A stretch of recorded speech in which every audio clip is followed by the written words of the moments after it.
네, 안녕하십니까. 가톨릭의대 서울성모병원 순환기내과 윤종찬입니다.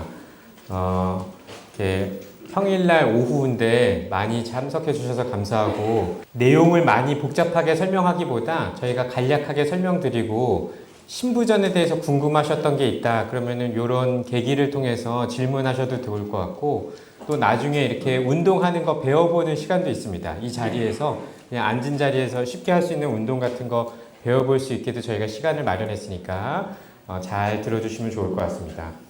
그래서 신부전이라는 말이 조금 어렵습니다. 심장이 잘 안 뛴다는 뜻인데 그 말이 조금 어려운데, 일단 우리 심장은 계속 펌프 역할을 하는 거죠. 잘 아시는 것처럼. 그래서 하루에 한 10만 번 뛴다고 그러고요. 하루 동안에 혈액이 돌아가는 게 한 7,500리터 정도를 계속 뿜어낸다고 합니다. 순환하지만. 그래서 계속 쉬지 않고 이런 일을 하고 있는 건데, 이게 기능이 약해지면 당연히 이제 문제가 생기는 거죠. 그게 이제 신부전이고요. 그래서 정상 심장은 이렇게 작고 잘 이렇게 펌프 역할을 잘 하는데, 병이 생기면 심장이 커지고 잘 펌프 역할을 못 합니다. 제 역할을 못해서 이렇게 잘 혈액 순환이 원활하게 공급되지 않는 상태, 그거를 이제 심부전이라고 합니다. 신부전을 의심할 수 있는 증상이 있습니다. 이런 증상이 있다고 다 신부전은 아닌데, 숨차거나 얼굴이나 발목, 다리 이런 게 붓거나, 이제 예전보다 더 피곤하다, 소화도 잘 안 된다. 근데 이거는 너무 언제나 있을 수 있는 증상이어서 사실은 이런 증상이 있다고 다 신부전은 아니지만, 심장이 약했을 때 이런 증상이 있을 수 있다. 예전보다 심하게 몸이 붓거나 비슷한 정도 항상 다니던 거리인데 항상 갔던 데인데 이제 한 번에 못 가고 중간에 쉬어야 된다거나, 이런 게 있을 때 이게 내가 심장이 약해져서 신부전이 온 건 아닌가, 그렇게 의심해 볼 수 있다, 이런 내용입니다. 그래서 사실은 신부전이라는 건 하나의 질환이 아니라 여러 가지 질환, 여기 있는 분들 중에서는 아마 심근경색이나 협심증으로 스텐트 치료하신 분도 있을 거고, 심방세동 같은 부정맥 치료를 받으신 분도 있고, 고혈압약, 다른 여러 가지 질환 가지고 있는 분들이 있을 텐데, 그런 병들이 결국에 잘 해결이 안 되면 마지막에 가는 심장 질환의 종착역, 끝에 갔을 때, 그럴 때 이제 신부전으로 진행이 된다. 이렇게 이제 얘기하고 있습니다. 그래서 우리나라 자료를 보면 예전에 비해서 점점 많아지고 있습니다. 예전에 비해서 입원했을 때 입원한 환자든 외래 환자든 점점 우리나라에서 많아지고 있고, 4명 중에 1명은 1년 안에 다시 입원합니다. 지금 여기 계신 분들은 다 외래 진료를 받거나 가족이 그러신 분이죠. 근데 아주 심한 신부전으로 입원한 환자들이 있습니다. 병동에. 그런 분들은 굉장히 중증이고 심하신 분들이죠. 그런 분들은 다시 또 입원할 가능성이 많기 때문에 외래에서 입원하지 않고 신부전을 잘 관리하는 게 중요하다, 그런 말씀이고요. 그래서 신부전을 발생시키는 질환은 이렇게 여러 가지가 있습니다. 말이 어렵지만 관상동맥 질환이라는 게 심근경색이나 협심증 같은 거, 스텐트 치료 받으신 분들 아마 있을 텐데요. 그런 분들이 잘 관리되면 신부전으로 가지 않습니다. 근데 그게 관리가 잘 안 되거나 아무리 약물 치료를 해도 그 심근경색이, 협심증이 시간이 지나면 신부전으로 진행할 수 있습니다.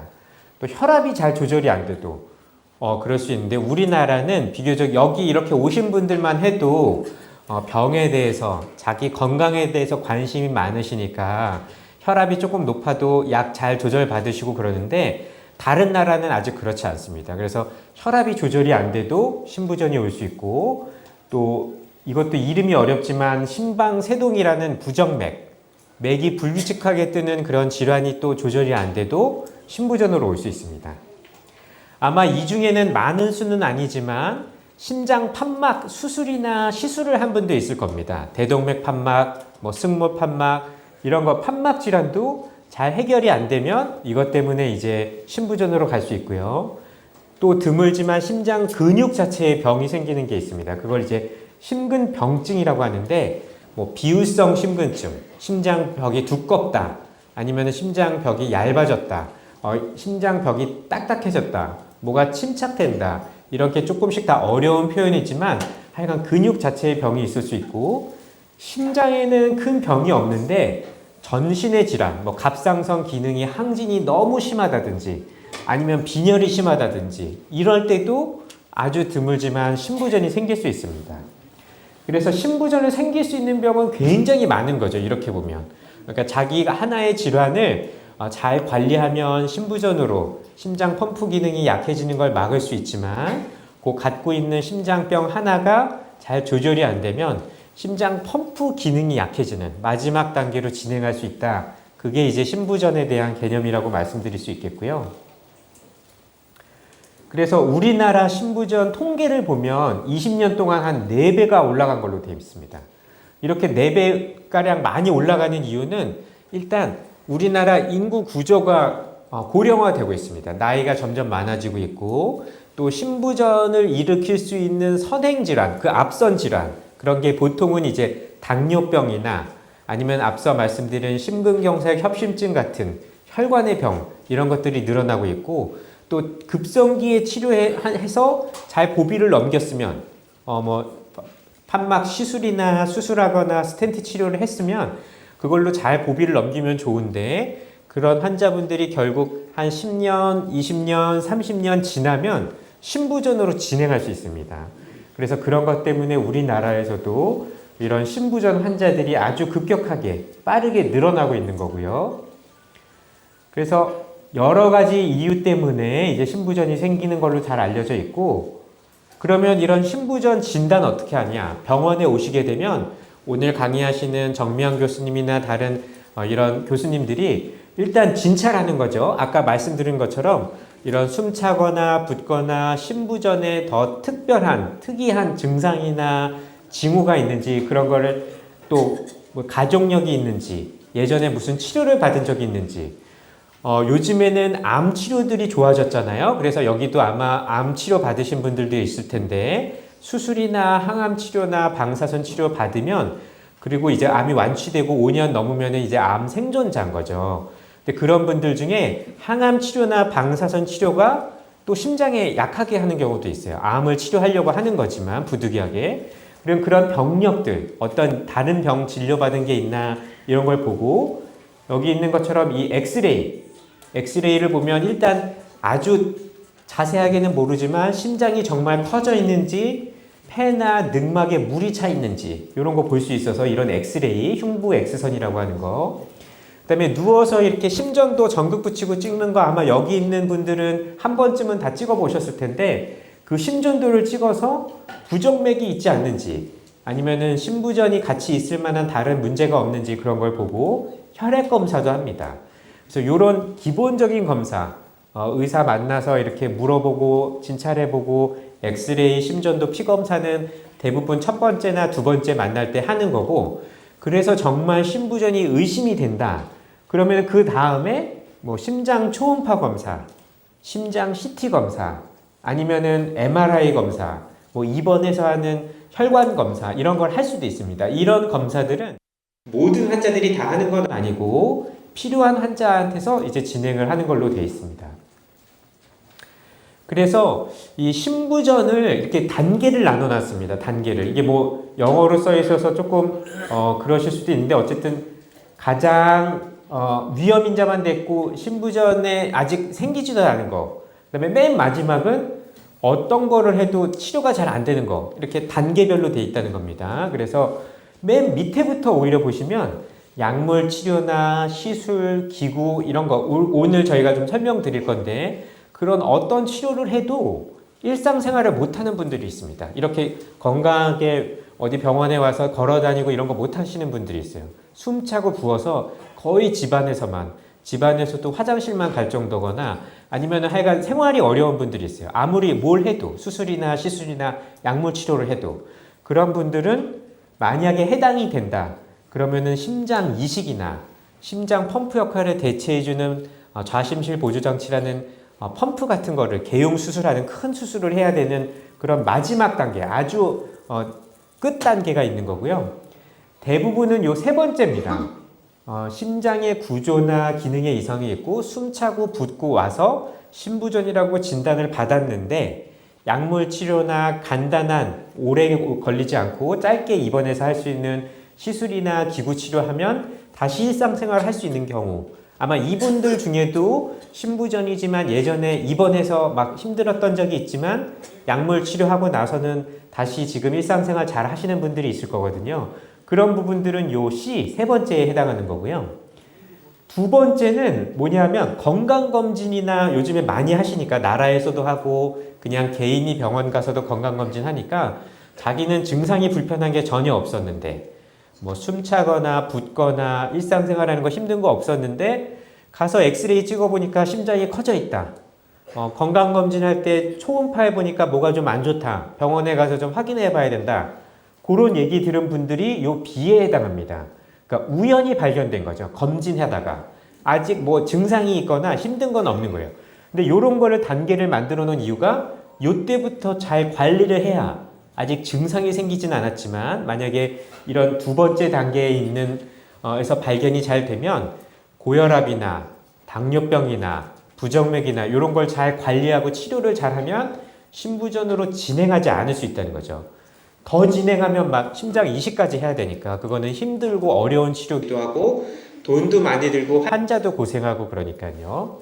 근데 더 재미있는 거는 아무것도 없는 사람, 신부전의 위험 인자만 있는 것도 신부전의 단계라고 써놓습니다. 왜냐하면 그만큼 뒤로 갈수록 신부전 치료가 어렵고 비용도 많이 들고 예후도 좋지 않기 때문에 위험 인자만 있는 거, 아마 고혈압, 당뇨병 이런 거 많이 있으실 텐데 여기 있는 분들 그런 거 지금 잘 관리를 해야 나중에 신부전으로 진행을 하지 않는다 그런 얘기입니다. 그래서 이렇게 신부전을 네 단계로 구분한다 이런 거를 알고 계시면 좋을 것 같고요. 가장 중요한 거는 신부전이 진단이 됐다. 제가 이제부터 심장 보호하는 약을 좀 드릴 겁니다. 그러면 이제 약물 치료가 제일 중요한 겁니다. 이게 제일 근간이고 뿌리 같은 겁니다. 그래서 약물 치료를 하는 이유는 뭐냐? 신부전으로 진단된 환자가 더 오래 살고 사는 동안에 힘들지 않게 편하게 증상이 어렵지 않게 100m만 한 번에 걸었던 분이 300m 한꺼번에 걸을 수 있게 그런 목적 때문에 더 오래 살고 운동 능력을 좋게 하기 위해서 이런 약제들을 씁니다. 약제를 하나씩 이름을 알거나 그러실 필요는 없고 이런 약제들 중에는 고혈압 약이라고 되어 있는 약도 있고 당뇨병 약이라고 되어 있는 약도 있어요. 근데 고혈압 때문에 이 약을 드리거나 당뇨병 약으로 이 약을 드리는 게 아니라 신부전 치료 목적으로 드리는 겁니다. 그 약은 원래 고혈압으로 개발이 돼서 많이 쓰고 있는 약제지만 또 이 SGLT2 억제제라는 약제도 당뇨병 약으로 개발이 됐지만 당뇨병이 없는 신부전 환자한테서도 더 오래 살고 사는 동안 더 삶의 질을 좋게 하는 게 입증이 됐기 때문에 의사들이 보는 가이드라인 같은 게 있습니다. 이거를 꼭 해라. 이건 꼭 하지 마라. 그런데 꼭 하라고 돼 있는 약들입니다. 그러니까 어떤 특정한 조건이 있어서 이 약을 못 쓰는 상황이 아닌 이상 이 약제는 꼭 써라. 그런 약들이 이제 이런 약들을 처방해 드리는데 이 약을 처음 드시면은 이 약 먹고 뭐 몸이 더 나빠지는 거 아니야? 어지럽고 기운 없는 것 같은데 그럴 수 있는데 그 처방해 주신 의사 선생님이랑 상의를 해서 약을 줄이거나 변경하거나 그렇게 하시면 되지 이걸 임의로 끊으면 갑자기 다시 나빠집니다. 그래서 병원에 오셔서 그걸 상의하시는 게 중요하고 약물 치료가 신부전을 치료하는 가장 중요한 뼈대 같은 가장 밑받침에 있다. 이거를 꼭 기억해 주셔야 됩니다. 그래서 약물 치료만 잘 하더라도 이게 뭐 잘 안 보이실 수 있지만 심장이 커져 있고 잘 안 뛰는 거고요. 오른쪽은 1년 동안 약물 치료해서 심장이 잘 이제 이렇게 펌프 역할 잘 하는 그림을 보여준 겁니다. 이게 잘 안 보이실 수 있는데 그러니까 왼쪽이 나쁜 거고 오른쪽이 1년 동안 약물 치료했으니까 좋아진 거다. 그래서 설명해 주시는 의사분들이 좋아졌다. 오늘 심장 초음파 4층에서 검사한 거 보니까 그게 저런 그림을 이제 숫자로 나타내서 우리가 보는 거죠. 그 다음에 또 기구를 치료하는 경우도 있습니다. 이런 신부전 환자들이 또 걱정되고 염려스러운 게 뭐냐면 가만히 잘 지내시다가 갑자기 안 좋은 부정맥이 와서 졸도하거나 쓰러지거나 쇼크가 오는 경우가 있습니다. 그거는 이제 나쁜 부정맥이 있어서 그럴 수 있거든요. 그런 걸 막아주는 박동기 같은 걸 이제 몸에다가 삽입합니다. 이거는 그 시술 자체가 어렵거나 그러진 않고 부정맥을 전문하는 이런 기구 시술을 전문하는 교수님이 이제 넣어주시는 건데 그 필요한 모든 사람에서 하는 게 아니고 거기에 해당되는 사람한테서 쓰면 그 졸도가 오거나 쇼크가 오는 거를 고비를 넘겨주는 거죠. 심장 기능을 좋게 하는 건 아니고 갑자기 돌연사하는 걸 막아줄 수 있는 장치가 있다는 거고요. 또 다른 장치는 심장이 신부전 환자는 이렇게 잘 빨래 짜듯이 짜줘야 되는데 그게 안 되고 엇박자로 뛰기 때문에 박동기 선을 여러 개 넣어서 동시에 효율적으로 박동하게 하는 제동기화, 이것도 박동기랑 비슷하게 생긴데 이런 부정맥 전기적인 장치를 몸에다가 넣으면 좋아질 수 있다. 이런 걸 하는 경우가 있다.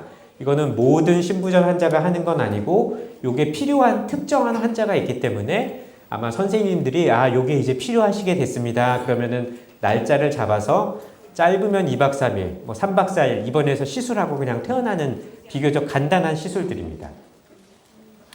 근데 아까 말씀드린 것처럼 뭘 해도 약물 치료를 하고 그런 시술을 하고 음식도 조절하고 다 해도 결국에 안 되는 경우가 있습니다. 아주 말기, 중증 신부전인 거죠. 그러면은 결국에는 심장 이식이나 좌심실 보조장치라는 이런 펌프 같은 거를 개용해서 큰 수술을 해야 됩니다. 이런 수술들은 큰 수술이기 때문에 수술하고 나서 중환자실에 한 일주일 정도, 일반 병실에서 한 2, 3주, 3, 4주 있어야지 퇴원할 수 있을 정도로 회복 기간도 길고 어려운 수술이고 특히 심장 이식은 기증자가, 뇌사자가 있어야지 할 수 있기 때문에 하고 싶다고 할 수가 없는 거죠. 이 좌심실 보조장치라고 말이 어려운데 언론에서 이제 그런 뉴스에서 인공심장 우리나라도 한다 이런 얘기 들으신 적 있을 수도 있는데 사실은 엄밀한 의미의 인공심장은 아니고 심장을 다 뜯어내고 기계를 붙이는 게 아니라 자기 병든 심장이지만 약하게 뛰는 걸 그냥 놔두고 일부 기계를 넣어서 양수기랑 비슷합니다. 그래서 이렇게 심장의 끝부분에서 피를 빨아들여서 대동맥으로 뿜어주는 그런 장치를 한다는 거죠. 근데 저런 장치는 기계 펌프값만 1억 2천만 원 정도 해요. 그 다음에 전체 입원 동안에 하는 진료 비용이 한 2억 정도 나오거든요. 그래서 그걸 개인이 부담해서 할 수가 없습니다. 그렇기 때문에 나라에서, 우리나라 심평원에서 심장 이식이 필요할 정도로 이렇게 중증 신부전 환자가 있으면 저희 의사들이 기록을 해서 이게 꼭 필요하다 그런 자료를 내면 2주에 한 번씩 나라에서 심사합니다. 이런 저희 같은 심장내과, 순환기내과 의사나 흉부외과 의사들이. 그러면 이제 익명으로 해서 승인이 되면 전체 진료비의 5%만 냅니다. 그러면 아까 2억이라고 그랬으면 1,000만 원 낼 것 같은데 사실은 다른 진료비들이 필요해서 2천만 원 정도 나옵니다. 근데 그거는 일반적인 건강보험 환자고 의료급여이거나 차상위 계층, 그런 소득 때문에 의료보험의 혜택을 받는 분들은 거의 돈을 내지 않습니다. 건강보험 환자도 이런 이식이나 좌심실 보조장치 같이 큰 수술을 받으면 이게 진짜 크고 중요한 수술이기 때문에 우리 서울성모병원에서는 사회협력팀에서 이런 거를 지원해 줍니다.